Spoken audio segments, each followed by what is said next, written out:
In a rare public statement, Supreme Court Justice Clarence Thomas responded Friday to a ProPublica report that revealed that Thomas has, for decades, accepted luxury travel from billionaire Republican megadonor Harlan Crow and failed to disclose it. Thomas's brief statement acknowledges joining Crow and his wife, who he described as among his dearest friends, on a number of family trips over the years. He also defended his failure to disclose them. Early in my tenure at the court, I sought guidance from my colleagues and others in the judiciary, and was advised that this sort of personal hospitality from close personal friends, who did not have business before the court, was not reportable, Thomas said in the statement. I have endeavored to follow that counsel throughout my tenure, and have always sought to comply with the disclosure guidelines. But 7 legal ethics experts, consulted by ProPublica, including former ethics lawyers for Congress and the White House, said the law clearly requires that gifts of transportation, including private jet flights, be disclosed. If Thomas is arguing otherwise, the experts said, he is incorrect.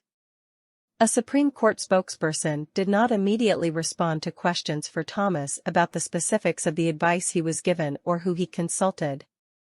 ProPublica's story Thursday revealed that Thomas had taken international cruises on Crow's superyacht, flown on Crow's private jet and regularly vacationed at Crow's private resort in the Adirondacks.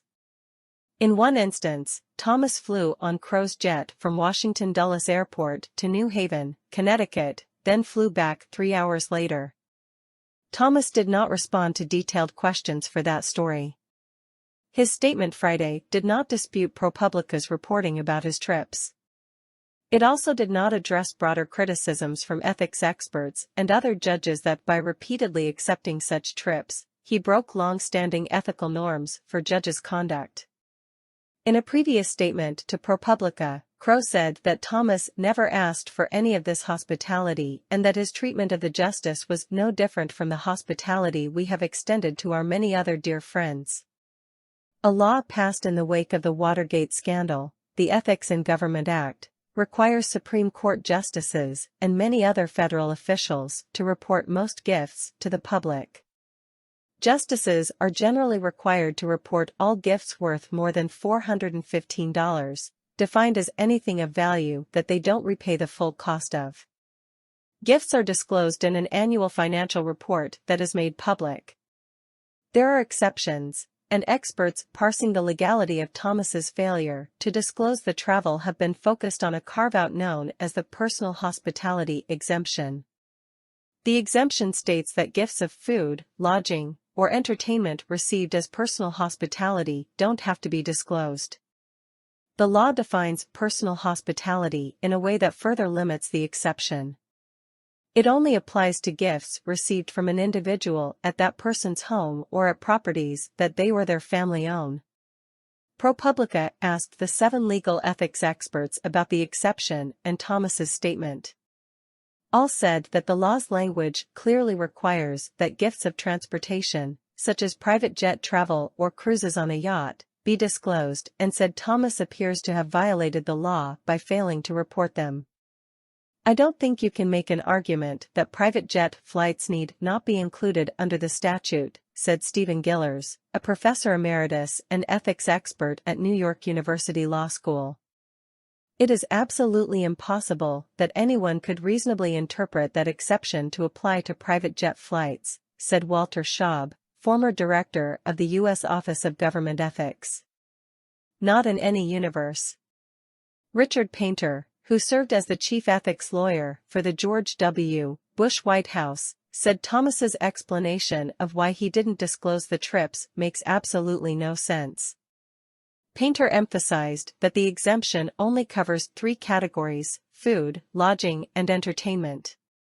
Private jet flights would fall into none of those, he said. Justice Thomas likes to focus on the language of authoritative texts, and that's not what he's doing in this statement, said Kathleen Clark, a legal ethics expert at Washington University in St. Louis. Thomas himself disclosed at least one private jet flight from Crow in his financial disclosure for 1997. He has not disclosed a trip on Crow's plane in more than 20 years. Reviewing other federal judges' financial disclosure filings, ProPublica found at least 6 examples of judges disclosing gifts of private jet travel in recent years. In the Ethics in Government Act, Congress explicitly stated that the law covers Supreme Court justices. But Chief Justice John Roberts has raised questions about Congress's power to impose rules on the Supreme Court. The court has never addressed whether Congress may impose those requirements on the Supreme Court, Roberts wrote roughly a decade ago in an annual report on the judiciary. The justices nevertheless comply with those provisions. Thomas's statement Friday does not cite the law itself, but rather disclosure guidelines for the judiciary. The guidelines elaborate on how the law applies to the courts and are issued by the policy-making arm of the judiciary. Thomas's statement refers to a March update of the judiciary's guidelines for financial disclosure. "It is, of course, my intent to follow this guidance in the future," he said. The new guidelines explicitly say that transportation is not food, lodging, or entertainment and so must be disclosed. Questions about Thomas's compliance with the disclosure law have come up in the past. In 2011, he announced that he was amending years' worth of his disclosure forms because he had failed to disclose the sources of his wife, Ginny's, income. At the time, he cited a misunderstanding of the filing instructions.